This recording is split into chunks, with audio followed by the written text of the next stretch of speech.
Parang power pop yung ano niya, may bulaklak siya. Ayan, yung dahon niya kasi parang similar sa power pop. Then ito yung ano niya, mas maliit sa kanya. Ano to? Parang crocodile na ano to, fern. Crocodile fern. Ito. Maganda rin siya. Then ang daming halaman. So ayan kaprom yung mga nakikita dito sa tabi ng paliguan namin. Mayroon din isang ori ng kahoy dito. Hindi ko alam. Lahat naman yata na namumulaklak halaman. Ito kaprom din mayroon siyang bulaklak oh. Hindi ko lang alam kung anong klaseng halaman ito. Maraming bulaklak eh.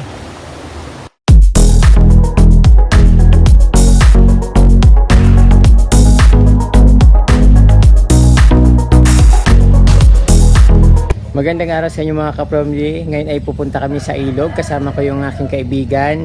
At kung bago lang po kayo sa aking channel, huwag niyo pong kalimutan i-touch ang notification bell. At siyempre mag-subscribe po para palagi po kayong updated sa aking channel. Yan po. Pupunta po kami sa ilog para manligo dahil tag-init na naman ngayon. So first time nang makapunta ng kaibigan ko doon. Kaya excited siyang makarating sa sinasabi ko na paliguan namin. Although medyo siguro mga 15 to 20 minutes yung lalakarin. Pero nasa ground naman, hindi ko na siya dadalhin doon sa may mga falls kasi delikado, baka madulas pa siya at hindi na makabalik ng Manila. Ayun ka from D. Ang init na ngayon dito kaya masarap maligo ngayon, lalo sa ilog. Ayan mga ka-from D. Dalawa lang kayong pupunta ng ilog, so hindi kami sumasabay sa madami kasi mga Saturday, Sunday dahil tag-init ngayon, maraming pupunta ngayon sa ilog kaya busy siya ngayon. So hindi ko alam kung may pupunta pa rin kasi minsan grupo-grupo, mga magkakaibigan, minsan ng family pupunta doon. Sana malinis pa rin. Nagbibideo rin yung friend ko para may pasalubong sa pauwi. So hindi pa masyadong maganda yung ano dito kasi daanan pa lang ito. Hindi lahat na lugar dito ay perfect. Pero kapag di maraming pang halaman dito. Hindi ko na naipakita yung iba mga flowering plant na. Tapos dito dadaan kami sa ilalim ng mga kawayan. Pag dumadaan kasi kami dito, ang bibilis namin maglakad pag kami lang nandito. Pag kami yung magkakasama. Ayun dito naman sa ano. Ay, daming paru-paro na maliliit ito. Hindi nakikita. Ang daming lipad-lipad.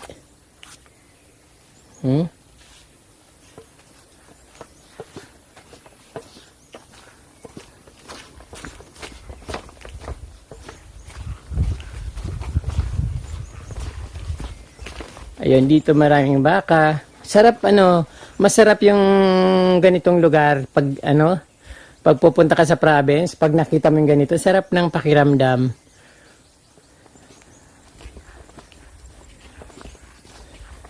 Ayan.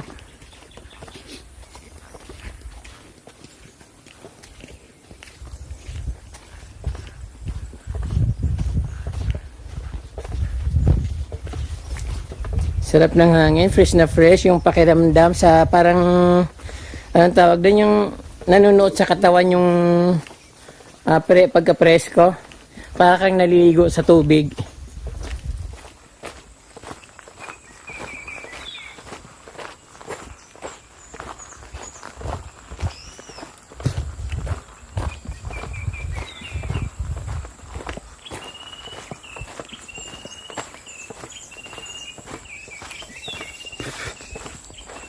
Naririnig nyo ba kaprom yung mga ibon? Sarap pakinggan.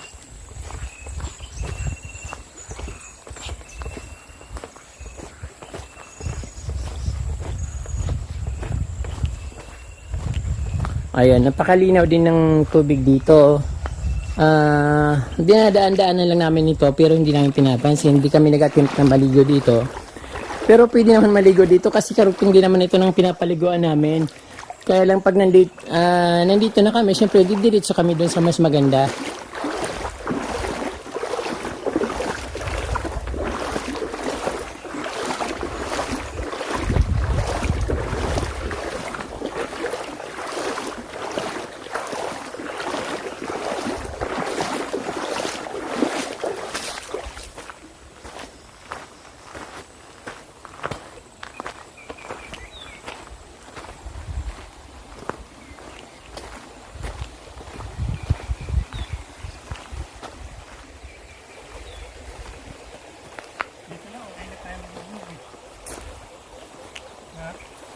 Maraming lumot.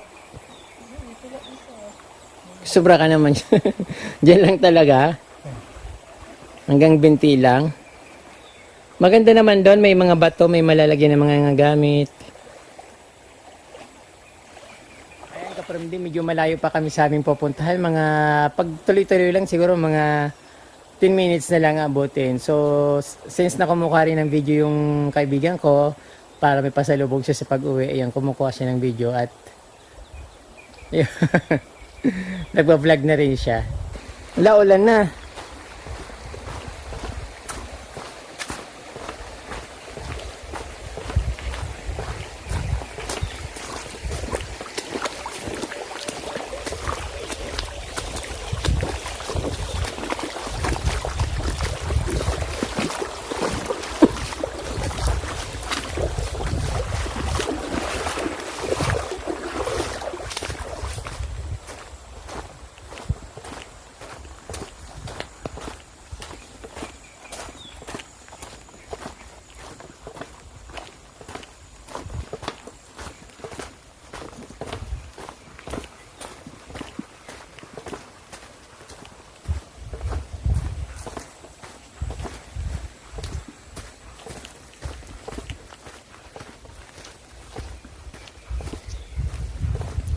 Corn farm.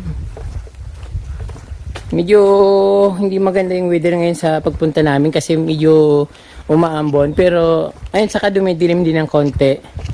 Hindi katulad ng mga nakaraang araw na sobrang init. Ayun, kapramding, napakaganda ng ano nito. Yung lumang ay parang nabubulok na kahoy. Napakagandang ilagay ito sa garden, tapos lagyan mo ng mga mga wooden na mga orchids, katulad ng orchids, mga ferns, tapos may something na mga bulaklak sa gitna, ay sa baba napaligiran siya ng ferns, tapos may bulaklak, mga mix na flower sa baba. Yan, napakagandang panglagay sa landscape nito. Kaso lang kaprom, di napakalayo at hindi ko naman to kayang dadalhin. Galing ito sa taas ng bundok, parang inanod yata ng baha. Ayan.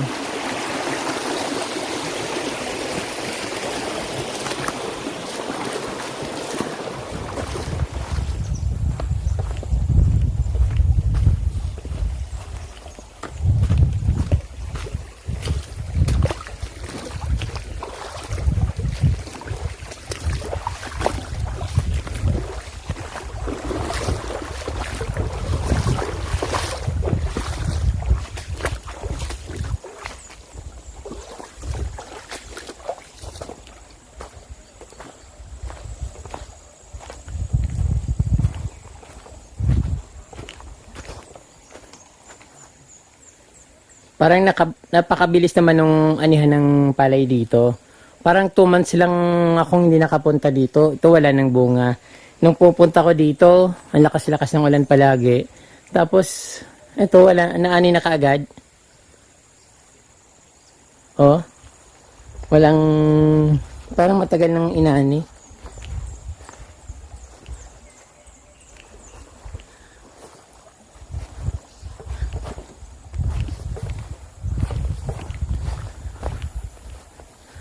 Lakas makaprobinsya ng lugar na ito. Sarap tingnan.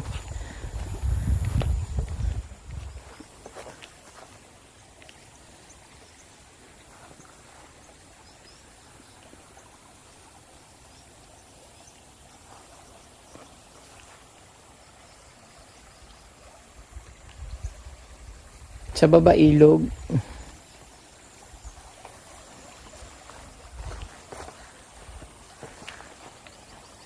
Kakaayos ko ng dito, baka mahulog ako sa kanal.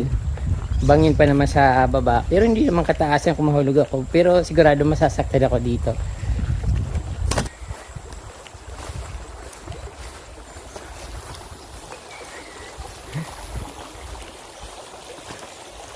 Ang hirap maglakad, ang daming dala-dala.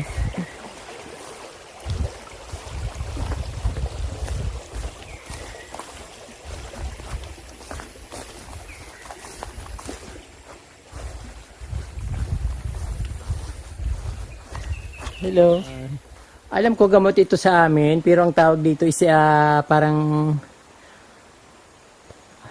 usang gubat.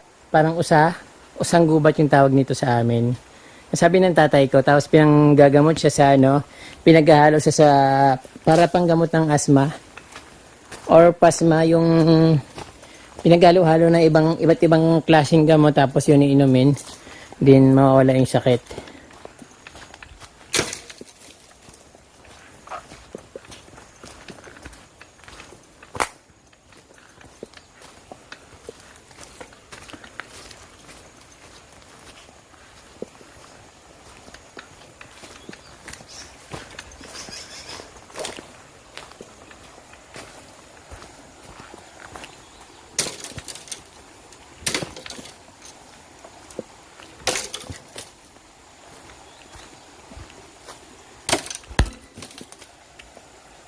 Muntik na ang tamaan.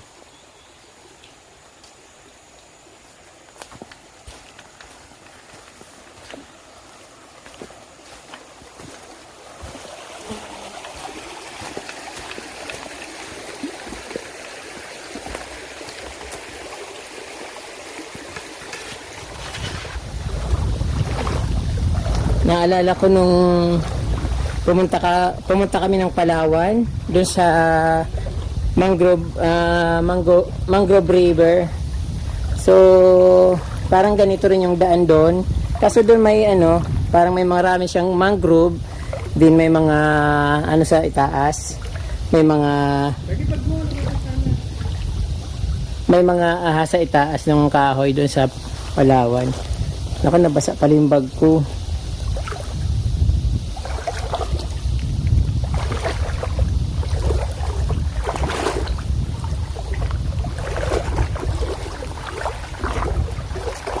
Ika lang yung kasama ko. Baka madapa yung sa ilalim. Huwag mo lang itaas yung short mo, mababasa ka talaga. Mababasa ka talaga. Ay, yung may mga bato dyan, matatalim. Malinaw naman. Yung bag mo pinapasok ang tubig, pinapasok diba? Oo. Kasi sila being waterproof. Hindi naman to waterproof eh. Splash proof lang. Yung relo mo, pwedeng basahin? Ayun, dito na tayo eh. Ayun ka from din, nandito na kami sa aming paliguan dito sa Barangay Gubat, Laguna, Camarines Resort. Susulong-sulo namin yung lugar, dalawa lang kami dito kasi siguro nung mga nakaraang araw, Saturday, Sunday, Monday, so sunod-sunod silang pumunta dito at grupo-grupo pa. So ngayon kami lang nandito at walang katao-tao at napakaganda kasi napakalina, walang mga basura katulad nung dati na pumunta ako na napakadaming basura na iniwan.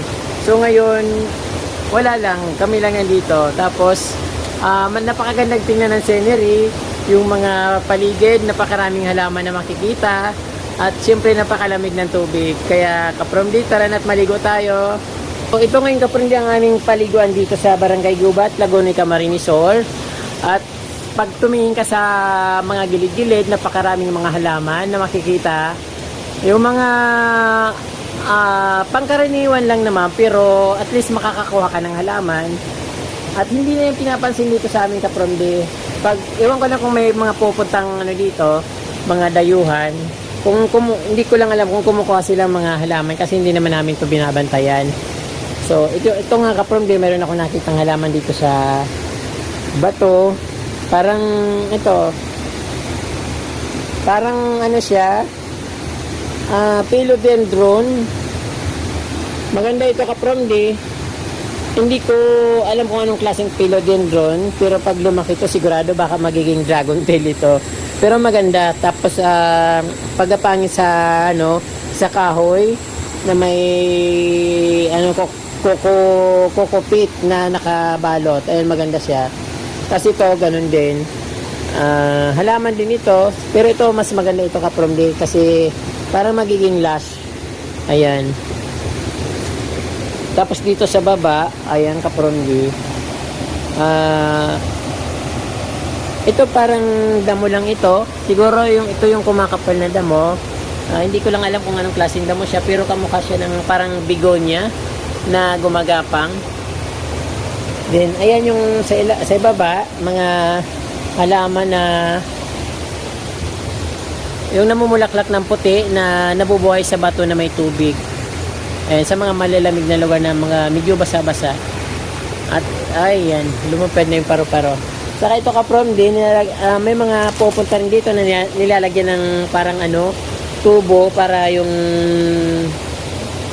makapaligo sa baba.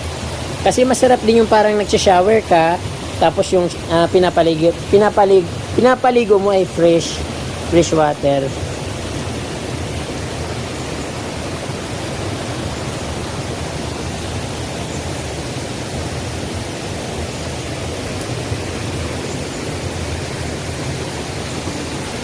So dito sa gilid-gilid, itong makikita may mga caladium, or hindi ko alam kung caladium ang tawag dito, pero mukha siyang caladium.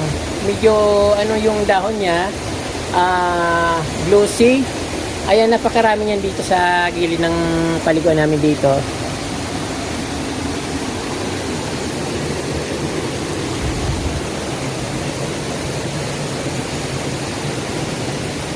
May mga philodendron na yung gumagapang pataas. Ayan, nakikita dito. At siyempre ito yung mga kapramdi, kayo na lang mahalang mag-ID nito kasi hindi ko kabisado pangalan niya. Pero napakarami niyan dito.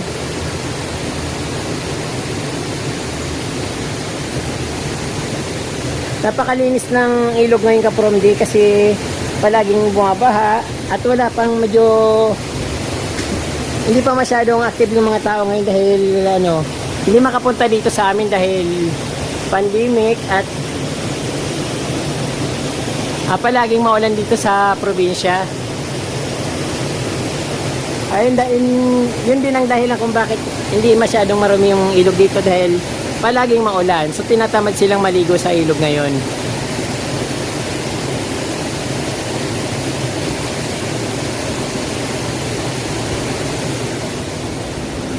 So dito muna tayo pupokus natin dito kung anong maganda rin naman dito. Kahit kanya-kanyang paliguan dito pwede naman kasi maraming parang mga plangganang paliguan dito na mga bato-bato.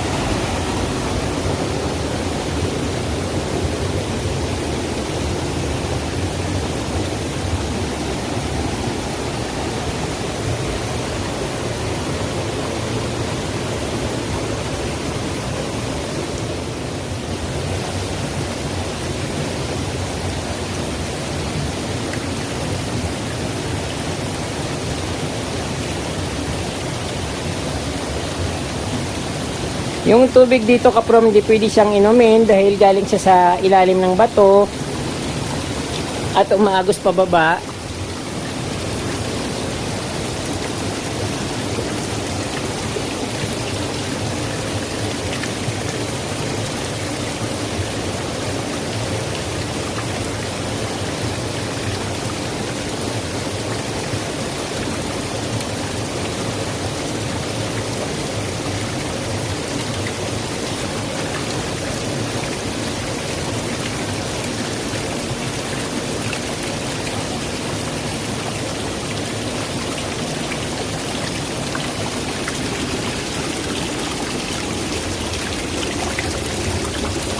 Yan, napakalinaw ng tubig.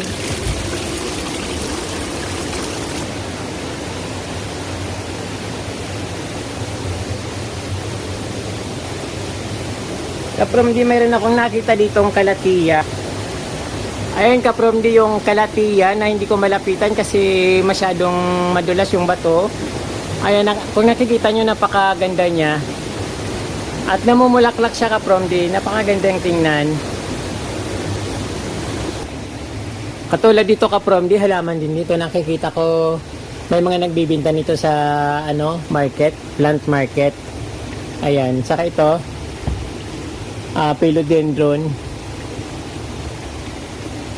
Ito kaprom, di Nakita ko kanina, parang power pop yung ano niya. May bulaklak siya. Ayan, yung dahon niya kasi parang similar sa power pop. Then ito yung ano niya. Mas maliit sa kanya. Ano to? Parang crocodile na ano to, fern. Crocodile fern. Ito. Maganda rin siya. Then, ang daming halaman.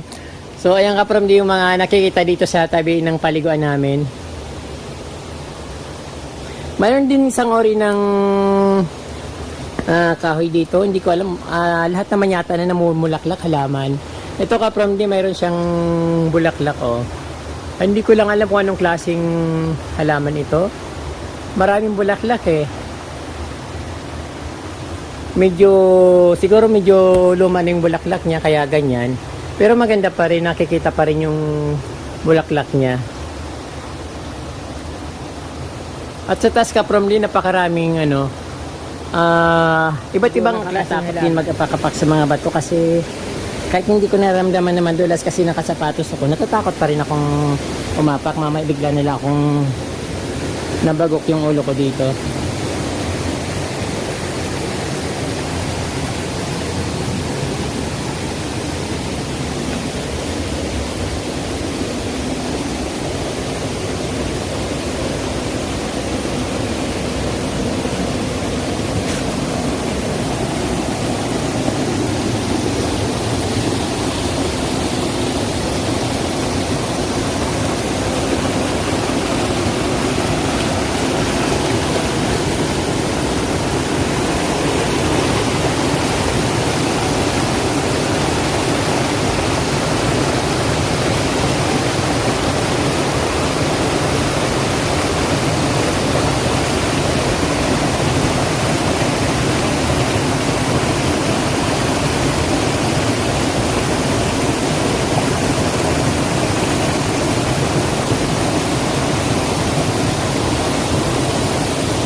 Miss nyo na ba mag-travel? Ako miss ko na rin mag-travel kasi nagsasawa na rin ako dito sa paikot-ikot dito sa amin. Namimiss ko yung mga part ng Visayas, Mindanao, nakarating ako ng Mindanao. So gusto ko makarating ng Davao. Pero gusto ko rin makarating ulit ng Batanes, ng Coron, saka El Nido, yung gusto ko marating. Kasi parang dream destination ko rin yung Kapramdi dahil sa mga nakikita ko ng mga gandang video sa napapanood ko sa YouTube. Kaya dito Kapramdi, maganda rin dito sa amin. Kaya lang, ilog lang, pure nature. Gusto ko yung palagi ako nasa tabing dagat. Tapos may nakikita ako maliwalas, mapuputi na white sands. Yun ang gusto ko. Sa ngayon, magtsatsaga muna ako dito kasi ayun yun, hindi naman pwede mag-travel. Pwede man mag-travel, hindi ko rin mararating kasi wala rin akong gano'n. Siyempre pag nag-travel ka, kailangan mo ng gano'n. Yung Kapramdi. Gusto ko makarating sa inyo kung saan lugar sa inyo Kapramdi. Yung Bohol narating ko na, yung Cebu, yung Iloilo, Bacolod, Dumaguete, nakarating na ako doon. So sa Zamboanga hindi pa. Sa El Nido, sa Coron, hindi ko pa nakarating yun. Pero nakarating na ako sa Puerto Princesa City sa underground river. Yung Kapramdi. Sa ngayon Kapramdi, enjoy muna natin yung kung ano lang nakikita natin dito, yun lang muna kasi mahirap eh. Katulad din ako sa inyo na stranded. Although dito sa amin malaya kami kasi isolated lang yung mga dito, may mga COVID.